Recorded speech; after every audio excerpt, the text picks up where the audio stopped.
Hello everyone, welcome to my channel. आज हम समाजशास्त्र की एक नई सीरीज में समाजशास्त्र की एक इम्पोर्टेंट टॉपिक स्त्रीकरण के बारे में पढ़ने जा रहे हैं। स्त्रीकरण के बारे में हम पढ़ने से इस बारे में इनके अर्थ, इसकी परिभाषाएं, इसकी विशेषताएं, महत्व और दोष, प्रकार, आधार, सिद्धांतों में हम प्रकारवादी को पढ़ेंगे, संघर्षवादियों को पढ़ेंगे, संकलनवादी, दोनों का मिक्सचर रूप संकलनवादी को पढ़ेंगे। फिर हम सामाजिक स्त्रीकरण और विभेदीकरण में अंतर देखेंगे। उसके बाद कई टॉपिक में हम जाति, वर्ग, दास और जागीर के बारे में भी पढ़ने की कोशिश करेंगे। इस प्रकार हम स्टार्ट करते हैं कि स्त्रीकरण जो सोशल स्ट्रेटिफिकेशन है, ये मुख्यतः ज्योग्राफी, भूगर्भशास्त्र के लिया गया है स्ट्रेटिफिकेशन। जैसे कि हमारी पृथ्वी होती है, हमारी अर्थ होती है, वो कई भागों में डिवाइडेशन है। इसी प्रकार हमारा समाज भी जो हमें महसूस कर सकते हैं, वो भी कई स्तरों में विभाजित है, जिन्हें हम महसूस कर सकते हैं। हालांकि सामाजिक व्यवस्था विभिन्न स्तरों में विभाजित है। इसमें उच्चता निम्नता के क्रम पाए जाते हैं। समाज में मानव विभिन्न प्रकार की योग्यताएं, आयु, लिंग, बुद्धि के आधार पर स्तरों में बटा हुआ है। इसमें समाज में असमानता है। वैसे भी यदि समाज में समानता आ जाए तो समाज में प्रगति समाप्त हो जाएगी। देखा जाए तो समाज में असमानता भी जरूरी है। अगर सभी समाजों में ये स्ट्रेटिफिकेशन खत्म हो जाए तो समाज में प्रगति रुक जाएगी, उसकी गतिशीलता रुक जाएगी। सबको समान अधिकार नहीं दे सकते, क्योंकि सबकी आयु अलग है, सबके अनुभव अलग है, सबकी बुद्धिमत्ता, सबके कार्य करने के तरीके अलग हैं। इस प्रकार समाज में स्ट्रेटिफिकेशन एक जरूरी है। इस प्रकार स्तरों में देखा गया है। अब इनकी परिभाषा को देखें तो पार्सन्स ने इसकी परिभाषा दी कि सामाजिक व्यवस्था में व्यक्तियों के ऊंच नीच के क्रम के विन्यास को ऊंच नीच के क्रम विन्यास का विभाजन होता है, उसे हम स्ट्रेटिफिकेशन कहते हैं, स्त्रीकरण कहते हैं। वही ट्यूमे ने बताया कि सामाजिक स्त्रीकरण आवश्यक रूप से किसी सामाजिक समूह व समाज की ऐसी स्थिति में स्त्रीकरण है जो शक्ति, संपत्ति, सामाजिक मूल्यांकन की दृष्टि से असमान है। किसी को ज़्यादा शक्ति मिली होती है, किसी को कम शक्ति मिली होती है, और कोई तो ज़्यादा इनकम होती है जिसकी, वो समाज में ऊंचा माना जाएगा। जिसकी इनकम बेचारे के अपनी दो रोटी के लिए भी उसको सारे दिन भर संघर्ष करना पड़ता है, उसको समाज में निम्न स्थान प्राप्त होगा। इस प्रकार स्ट्रेटिफिकेशन इस प्रकार भी देख सकते हैं हम। इस संपत्ति का मुख्य रूप से वर्ग के आधार पर दिखाई दिया है। वहीं सोरोकी ने स्त्रीकरण वंशानुगत भिन्नता के कारण होता है। स्त्रीकरण किसके रूप में होता है? वंशानुगत भिन्नता के कारण स्त्रीकरण देखा गया है। वहीं ओपनहीमर गम्फ्लोविच ने बताया कि स्त्रीकरण को एक समूह द्वारा दूसरे समूह की विजय में खोजता है। यानी एक समूह दूसरे समूह के ऊपर विजय प्राप्त करके अपने पद को ऊंचा उठा लेता है और वो स्तरों में ऊंचा उठ जाता है। इस प्रकार हम देख सकते हैं। ओल्सन ने बताया कि स्त्रीकरण मानव की मनोवृत्तियों तय करता है। मानव की मनोवृत्ति तय करता है स्त्रीकरण, कि व्यक्ति की कैसी मनोवृत्ति है वह स्त्रीकरण से निर्धारित होती है। वहीं गिन्सबर्ग ने बताया कि स्त्रीकरण समाज, स्थानों, समूह, श्रेणियों में विभाजन है जो आपस में श्रेष्ठता और अधीनता के संबंध द्वारा संबंध होता है। यानी स्त्रीकरण क्या है?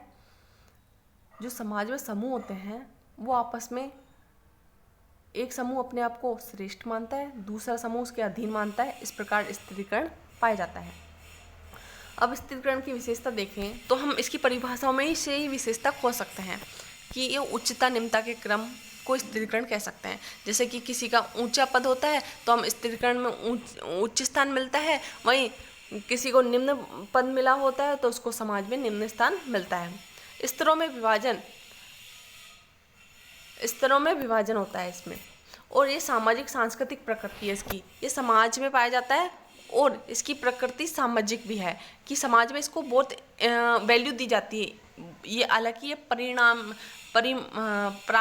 परिमाणिक विशेषता है और प्राचीन विशेषता है। पहले भी समाजों में स्तर पाए जाते थे, लेकिन आजकल इसका महत्व ज़्यादा हो गया है। वहीं स्थिरता के आधार पर बताया गया है कि अगर समाज में स्तरों में विभाजन, स्थिरता आ जाए तो हम उसको स्त्रीकरण कहेंगे। लेकिन जब तक स्थिरता नहीं आ जाती हम इसको स्त्रीकरण नहीं कह सकते, क्योंकि स्त्रीकरण एक स्थायी विशेषता है, परमानेंट विशेषता है। संघर्ष का परिणाम है। स्त्रीकरण क्या है? संघर्ष पैदा करता है, व्यक्ति की मनोवृत्तियों के साथ संघर्ष पैदा करता है। वहीं ये समाज में व्यक्ति को निराशा के साथ साथ समाज में संघर्ष को भी कम करता है कि व्यक्ति को ऐसी स्थिति मिली होती है समाज में, उसी में जीना पड़ता है। इस प्रकार इसकी विशेषता है। वहीं ये शक्ति संपत्ति मूल्यांकन की दृष्टि से भी असमानता देखी गई है स्त्रीकरण में। वहीं इसके महत्व देखें तो समाज के लिए आवश्यक है। समाज को आवश्यक है कि एक समाज में संघर्ष को कम करता है। एक समाज के लिए आवश्यक है कि स्त्रीकरण में समूह की अपनी अपनी विशेषताओं के आधार पर उसको विभाजित कर दिया गया है। ये संघर्ष को कम करता है। संघर्ष को जो अपनी योग्यता के आधार पर जो पद मिल गया वो समाज के लिए आवश्यक है। समाज को योग्यता के आधार पर जो पद मिल गया वो समाज के लिए समाज में स्थायी विशेषता है। इस प्रकार ये संघर्ष को भी कम करता है। ये मनोवृत्ति निर्धारित करता है। जैसे जाति व्यवस्था में कोई व्यक्ति निम्न जनजाति का है तो ये उसकी ऑलरेडी मनोवृत्ति बनी हुई है कि हम निम्न हैं, और कहीं उच्च जाति का है तो उसकी मनोवृत्ति बनी हुई है, ये मनोवृत्ति को निश्चित कर देता है। परिस्थिति और भूमिका का निर्धारण करता है। जैसे कि समाज में कुछ पद अधिक योग्यता वाले व्यक्ति को मिलने चाहिए, तो अगर व्यक्ति की बुद्धि या योग्यता अधिक है तो समाज में वो उच्च पद प्राप्ति कर लेगा वर्ग के आधार पर। तो समाज में और परिस्थिति और भूमिका का निर्धारण भी इस प्रकार देखा गया है। ये सामाजिकरण में सहायक है। ये सामाजिक व्यवस्था में संगठन बनाए रखता है। जिस समाज स्तरों में विभाजित होता है तो समाज में एक देखने के नजरिए के आधार पर भी समाज में विवाह परिवार नातेदारी के आधार पर एक संगठन बने होते हैं कि ये इस परिवार का है, ये इस फैमिली का है। इस प्रकार संगठन बनाए रखने में भी महत्व देता है। ये सामाजिक परिवर्तन को प्रोत्साहन करता है, क्योंकि एक व्यक्ति जब अपनी योग्यता के आधार पर ऊंचा उठ सकता है, जिससे जाति व्यवस्था में ऊंचा उठने का साहस नहीं कर सकता, वो अपनी योग्यता के आधार पर ऊंचा उठ सकता है, तो ये परिवर्तन को ऑब्वियसली बात है परिवर्तन को प्रमोट करेगा ही करेगा। ये संघर्ष को कम करता है, यानी कॉन्फ्लिक्ट को कम कर देता है। वहीं सामाजिक प्रगति संभव बनाता है। वहीं इसके दोष देखें तो स्त्रीकरण से सामाजिक दूरी बढ़ जाती है। एक समाज दूसरे समाज का दुश्मन बन जाता है, क्योंकि आरक्षण एक ऐसी व्यवस्था है जो आरक्षण के आधार पर देखा जाए तो कई प्रकार के झगड़े हो चुके हैं। वो भी स्ट्रेटिफिकेशन का आधार है कि समाज में स्तरों को विभाजन कर दिया गया है कि इतने % लोगों को इतना % आरक्षण मिलेगा, इतने % लोगों को इतना % आरक्षण मिलेगा। इस प्रकार सामाजिक दूरी को बढ़ाता है। ये निराशा विद्रोह की भावना प्रकट करता है, विघटन पैदा करता है और असुरक्षित की महसूस कराता है। लोगों को जो अल्पसंख्यक लोग हैं उनको भी असुरक्षित महसूस कराता है, क्योंकि समाज में कहीं ना कहीं जिनकी संख्या अधिक है वो समाज में अपने आप को उच्च पद प्राप्त करने की कोशिश करवा लेते हैं। वहीं जो समाज में जिनकी संख्या कम है उनको निम्न करार कर दिया जाता है। इस प्रकार समाज में असुरक्षित महसूस करते हैं। ये समाज को विसंयोजित करते हैं स्त्रीकरण के माध्यम से। तो स्त्रीकरण के प्रकार देखें तो बंद स्त्रीकरण व खुला स्त्रीकरण। बंद स्त्रीकरण मुख्यतः जनजातियों में पाया जाता है। परिवार नातेदारी जिसमें व्यक्ति कोई आशा नहीं कि वो उसकी स्तरों में चेंज आ जाएगा, उसकी स्थिति बदल जाएगी, उसको कोई आशा नहीं रहती। इसको बोलते हैं बंद स्त्रीकरण। वहीं खुला स्त्रीकरण अर्जित परिस्थिति को बोल सकते हैं। जो व्यक्ति अपनी योग्यता के आधार पर अर्जित करता है उसको हम आधुनिक समाज में देखा गया है योग्यता कुशलता आधार पर अपनी इनकम जनरेट करता है, अपनी पोजीशन क्रिएट करता है, उसको हम अर्जित परिस्थिति या ओपन स्ट्रेटिफिकेशन बोल सकते हैं। वहीं बोटामो ने सबसे अच्छी परिभाषा दी है। इन्होंने 4 प्रकार की स्त्रीकरण के प्रकार बताए हैं जाति के आधार पर। जो हिंदू समाज में मुख्यतः जाति के आधार पर बहुत अधिक स्त्रीकरण देखा गया है। जाति के आधार पर लोग एक दूसरे से लड़ने के लिए, खून खराबे के लिए तैयार हो जाते हैं। वहीं जाति के आधार पर, वर्ग के आधार पर देखा जाए तो पश्चिमी समाजों में वर्ग के आधार पर स्त्रीकरण है, लेकिन आज भारतीय समाज में भी स्त्रीकरण वर्ग के आधार पर देखने को मिला है। वहीं जागीर, ये मुख्यतः यूरोपीय समाज की विशेषता है। यूरोप के समाज में स्टैंड प्रणाली पाई जाती थी, जिसमें 3 प्रकार के वर्ग होते थे। एक सत्ताधारी वर्ग, एक दूसरे वर्ग दूसरे प्रकार के वर्ग जो सेना का कार्यभार संभालते थे। वहीं तीसरे प्रकार के वर्ग जिसमें आम जनता को शामिल किया गया था, जिसमें एक दो पहले प्रकार के होते थे धार्मिक आधार पर। जागीर में पहले प्रकार के होते थे पादरी, दूसरे प्रकार के होते थे जो गवर्नमेंट को संभालते थे सरदार, और तीसरे प्रकार के साधारण जनता। वहीं दास में देखें तो दास और मालिक 2 प्रकार के वर्गों को शामिल किया गया था। ये भी मुख्यतः अफ्रीका में मुख्यतः ये पाया जाता था। अफ्रीका, यूनान और यूरोप, रोम साइड में 18वीं और 19वीं शताब्दी में दक्षिण अमेरिका में प्रमुख रूप से इसका प्रचलन था। इस पर एल टी होबाउस ने बहुत अधिक वर्क किया है। वहीं ओल्सर के देखें तो उन्होंने 2 प्रकार के स्त्रीकरण की चर्चा की है, व्यक्तित्व स्त्रीकरण और अव्यक्तित्व स्त्रीकरण। वहीं चार्ल्स बर्गस ने 2 प्रकार के स्त्रीकरण की बात की है, व्यक्तित्व और सामूहिक। अब स्त्रीकरण के आधार देखें तो प्रदत्त और प्राणी शास्त्रीय आधार जो हमें जन्म से प्राप्त होते हैं। जन्म से हमें क्या प्राप्त होता है? अगर हम एक निश्चित समय में पैदा हुए हैं, निश्चित समय में हमारा जन्म हुआ है, तो हमारी आयु के आधार पर हम स्ट्रैटिफिकेशन में शामिल होंगे। कई लोगों से हम छोटे हो सकते हैं, कई लोगों से हम बड़े हो सकते हैं, क्योंकि हमारी आयु चेंज होने वाली नहीं है। इस प्रकार लिंग जो अगर हमारा जन्म स्त्री के आधार पर हुआ तो हम स्त्री आयु के लिंग के आधार पर हमारे स्ट्रैटिफिकेशन होगा। वहीं लिंग आयु जन्म हमारी कौन से कौम में हुआ है, कौन सी कम्युनिटी में हुआ है, उस आधार पर हमको प्रदत्त विशेषता मिली होती है। प्रजाति के आधार पर हम अफ्रीकन, गोरे काले या ऑस्ट्रेलियन मुंडाए आदि आधार पर स्त्रीकरण देखा गया है। शारीरिक कुशलता, हमारे हाथ पैर सही है, अच्छे कार्य करते हैं, हमें कोई विकलांगता आधार पर कोई एबिलिटी नहीं है, तो हम शारीरिक कुशलता के आधार पर प्रदत्त प्राणी शास्त्रीय देखा गया है। वहीं अर्जित या सामाजिक सांस्कृतिक आधार पर ये मुख्यतः अर्जित के रूप में देख सकें। अगर हम संपत्ति को देखें तो व्यक्ति अपनी पोजीशन क्रिएट करके संपत्ति को अर्जित कर सकता है। वहीं व्यवसाय जो संपत्ति के साथ जुड़ा हुआ है। शिक्षा के आधार पर व्यक्ति आगे बढ़ सकता है। वहीं धार्मिक ज्ञान और राजनीतिक शक्ति के आधार पर भी अर्जित आधार पर, सामाजिक सांस्कृतिक आधार पर इसको बांटा गया है स्त्रीकरण को। वही समाजशास्त्रीय आधार देखें तो मार्क्स ने 2 प्रकार के स्तरों की बात की है, जिसमें पूंजीपति वर्ग और सरवारा वर्ग। उन्होंने बताया कि हर युग में 2 प्रकार के वर्ग देखने को मिलेंगे। एक पूंजीपति वर्ग जो शोषण करता है, वहीं सरवारा वर्ग जो शोषित होता है। इसी प्रकार उन्होंने 5 प्रकार की प्राचीन आदिम से लेकर आधुनिक तक 5 प्रकार की समाजों की चर्चा की है, जिसमें से 2 प्रकार के वर्ग हमेशा निश्चित रूप से पाए जाते हैं, जो उत्पादन के साधनों पर स्वामित्व के आधार पर, जिसमें एक वर्ग दूसरे वर्ग का शोषण हमेशा करता है। यानी एक वर्ग मालिक होता है, दूसरा नौकर होता है उसका। इस प्रकार उनके नौकरों का शोषण हमेशा होता आता है।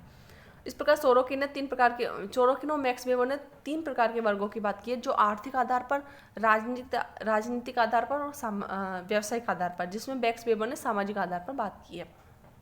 पार्सल्स ने वर्गों के स्तरों का निर्धारण 6 प्रकार से किया, जैसे नातेदारी, द्रव्य यानी धन के आधार पर, सत्ता, शक्ति, अर्जित उपलब्धि या व्यक्तिगत विशेषता।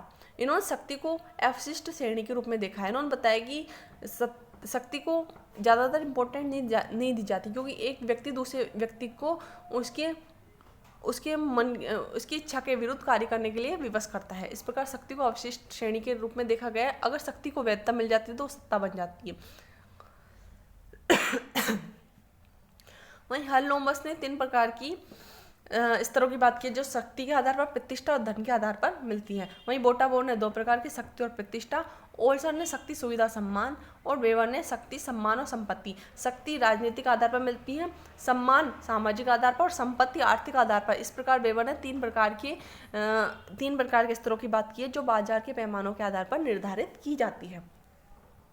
वहीं हम इसकी थ्योरी देखें तो थ्योरी में हम पहले प्रकार्यवादियों के थ्योरी को लेंगे। इसमें डेविस मूर, पार्सन्स और पेरेटो को शामिल किया गया है।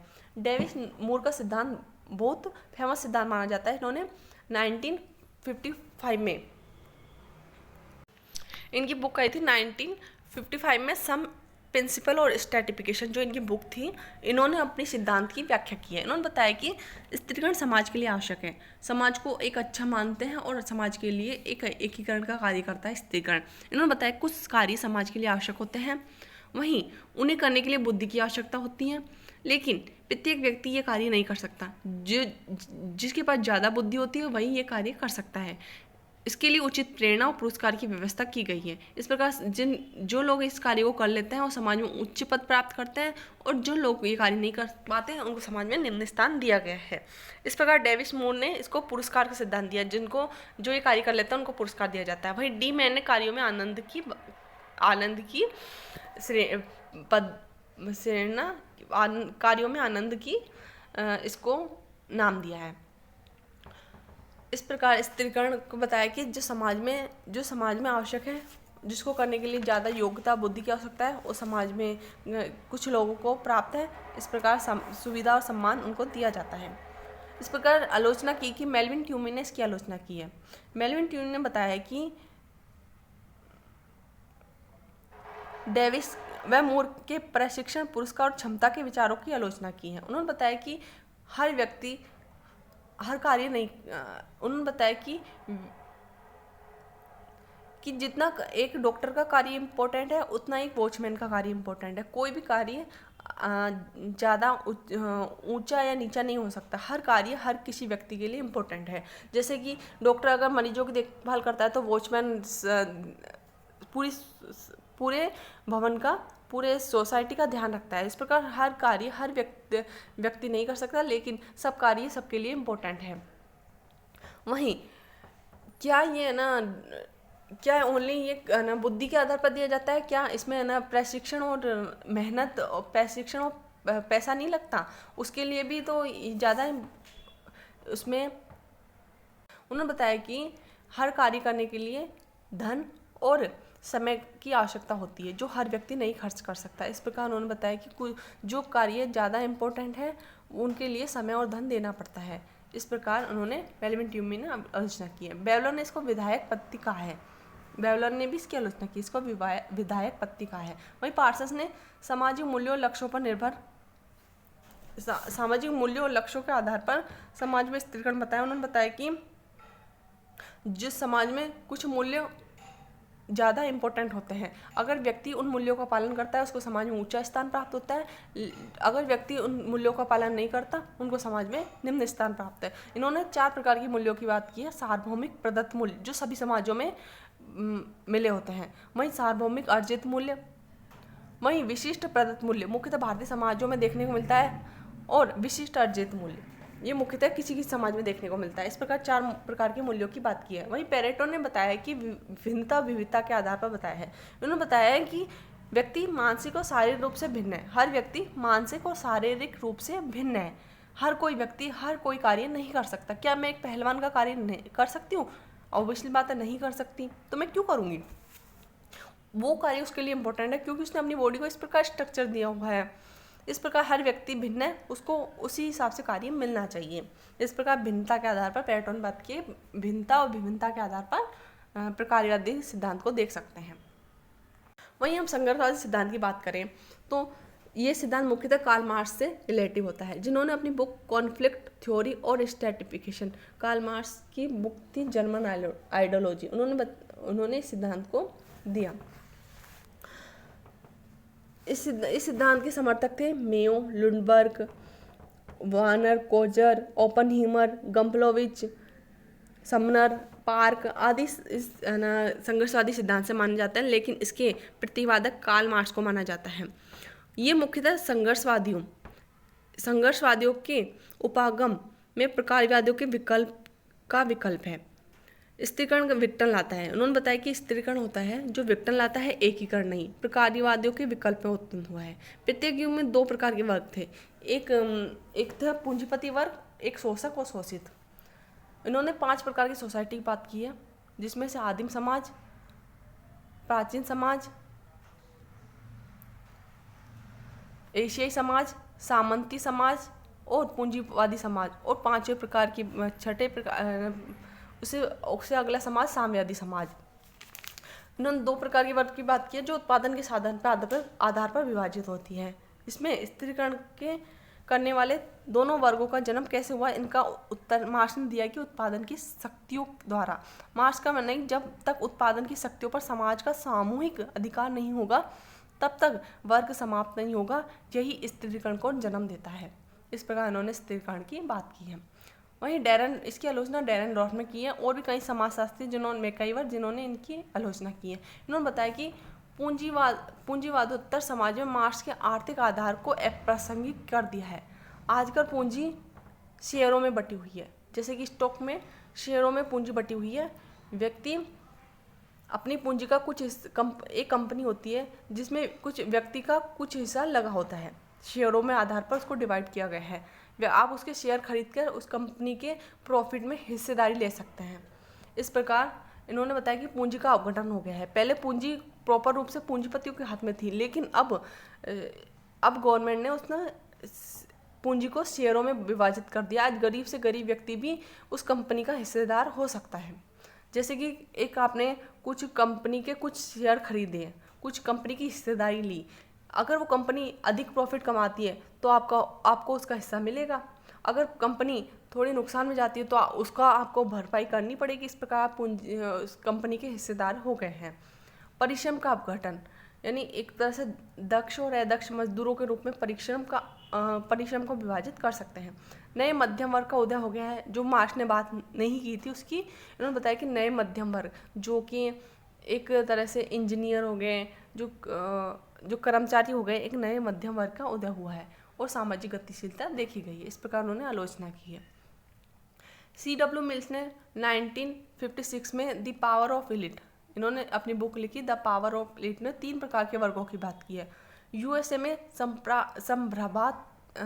यूएसए में तीन प्रकार के अभिजन देखे गए, जिसमें से पूंजीपति, सैनिक और संघीय परिवार। संघीय परिवार कौन थे? जो राजनीतिक परिवारों के लोग थे, जो कहीं ना कोई सरकार संसद में बैठते थे किसी न किसी रूप में, चाहे अध्यक्ष के रूप में या किसी रूप में। इस प्रकार उन्होंने पूंजीपति, सैनिक और राजनीतिक परिवार के लोग, क्योंकि 3 प्रकार के अभिजन थे। और इनमें संघर्ष कैसे होता था? पावर और एलिट ने संप्रभात वर्ग के तीनों इकाइयों के बीच में संघर्ष होता था, यानी तीनों इकाई किसी न किसी मुद्दे को लेकर आपस में लड़ती रहती थी। वहीं जो अभिजन वर्ग और जनता के बीच में इस प्रकार संघर्ष होता था। इसलिए 2 प्रकार के वर्गों की बात की है। 2 प्रकार के वर्ग देखे गए हैं, एक तो जो आपस में तीनों इकाइयाँ आपस में लड़ती थी, वहीं तीसरा जनता के साथ उनकी लड़ाई होती थी। इस प्रकार उन्होंने वर्गों की बात की है। जी लेंस्की ने शक्ति के आधार पर माना, जैसे कि वितरण में अधिशेष नहीं। आदिम समाजों में सहयोग के आधार पर समाज विभाजित था, लेकिन विकसित समाज में संघर्ष के आधार पर विभाजित कर दिया गया है समाज को। वहीं प्रकारीवादी और संघर्षवादियों के दोनों के मिलने पर एक नए वर्ग का उदय होता है, जिसमें कुछ गुण प्रकारीवादियों के देखे जा सकते हैं, कुछ गुण संघर्षवादियों के देखे जा सकते हैं। इन दोनों के मिले जुले रूप में एक संकलनवादी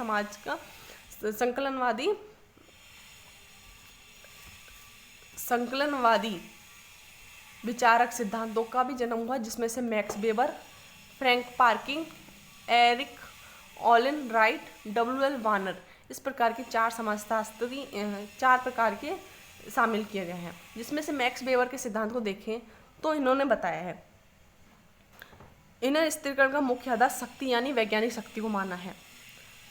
अब वेबर के अनुसार शक्ति के 3 आयाम हैं।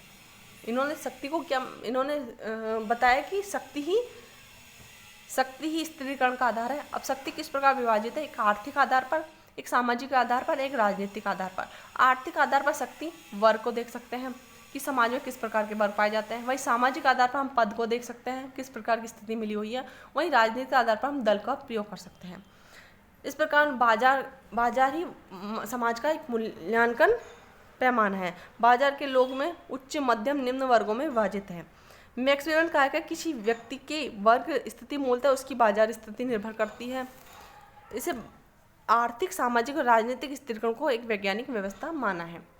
इस प्रकार उन्होंने 3 प्रकार के वर्गों की बात की है। समाज में 4 प्रकार के वर्ग पाए जाते हैं। धनवान उच्च वर्ग, जो बहुत अधिक पूंजीपति होते हैं, जैसे अंबानी, अडानी। वहीं धनहीन सफेदपोश कर्मचारी, जो मुख्यतः गवर्नमेंट सर्वेंट से रिलेटिव है। निम्न मध्यम वर्ग, जो कर्मचारी, इंजीनियर वगैरह प्राइवेट जॉब में लगे हुए हैं। वही श्रमिक। इस प्रकार उन्होंने 4 प्रकार के वर्गों की मैक्स वेबर ने बात की है। फ्रैंक पार्किन को देखें। फ्रैंक पार्किन ने बताया कि व्यक्ति के पेशा निर्धारित करता है कि उसकी समाज में स्थिति क्या है। ये मुख्यतः वेबर से ज़्यादा प्रभावित थे और मार्क्स से कम। पार्किन ने अपनी वर्ग संबंधित विचारधारा को स्पष्ट करने के लिए सामाजिक समापन की अवधारणा दी। पार्किन ने बताया कि पेशे के आधार पर वर्ग का निर्धारण होता है। पेशा यानी हमारा जो प्रोफेशन है, जो हम कार्य करते हैं। जैसा कि व्यक्ति जो कार्य जैसा करता है, उसकी विचार भी उसी प्रकार होते चले जाते हैं। इस प्रकार उन्हें एक अलग स्तरों में विभाजित कर दिया जाता है। समाज में कुछ लोगों को विशेष प्रकार के अधिकार सुविधा से वंचित रखा जाता है, जिसे सामाजिक समापन कहते हैं। वहीं एरिक ओलिन राइट ने एक नया सिद्धांत दिया, एक नई स्थिरीकरण की बात की, जिसमें से वो मार्क्स से ज़्यादा और वेबर से कम प्रभावित थे। आधुनिक पूंजीवादी समाज में आर्थिक स्रोत 3 प्रकार पर नियंत्रण रखता है। आधुनिक पूंजीवादी समाज में आर्थिक स्रोत पर 3 प्रकार से नियंत्रण देखे जा सकता है। एक पूंजी पर नियंत्रण, दूसरा उत्पादन के साधनों पर नियंत्रण, तीसरा मजदूर की शक्ति पर नियंत्रण। अब देखो, पूंजीपति तीनों पर नियंत्रण रखता है। वो मजदूर पर भी नियंत्रण रखेगा, साधनों पर भी रखेगा और पूंजी पर भी नियंत्रण रखेगा। और मजदूर, दूसरा एक प्रकार के मजदूर जिसको अपने आप पर ही नियंत्रण नहीं रहेगा। और मध्यम वर्ग जिसकी स्थिति कॉन्ट्राडिक्टरी क्लास लोकेशन है, जिसकी दुविधापूर्ण स्थिति है कि वो कहाँ जाए। वो कभी मजदूर वर्ग में शामिल होता है, कभी पूंजीपति वर्ग में, उसकी स्थिति अनिश्चित है। इस प्रकार 3 प्रकार के वर्गों की बात की गई है। वहीं डब्ल्यू.एल. वार्नर ने यूएसए की यांग सिटी में, अमेरिका की यूएसए की यांग सिटी में अपने अध्ययन के आधार पर स्थिरीकरण के सिद्धांत को मैक्स वेबर के स्थिरीकरण की विचारधारा को आगे बढ़ाया है। इन्होंने अनुसार सामाजिक स्थिरीकरण में प्राय 6 प्रकार के वर्ग पाए जाते हैं, जिसका फैलाव उच्चतम वर्ग से निम्न वर्ग तक देखा गया है। 6 प्रकार के वर्ग हैं। उच्च वर्ग में 2 प्रकार के वर्ग पाए जाते हैं, उच्चतम उच्च वर्ग और निम्नतम उच्च वर्ग। मध्यम वर्ग में मध्यम उच्च वर्ग और निम्न मध्यम वर्ग। वहीं निम्न वर्ग में निम्न उच्च वर्ग और निम्नतम निम्न वर्ग। इस प्रकार के 6 प्रकार के वर्गों की बात की है। इस प्रकार स्थिरीकरण में ये हर किसी वर्ग में 2 प्रकार के वर्गों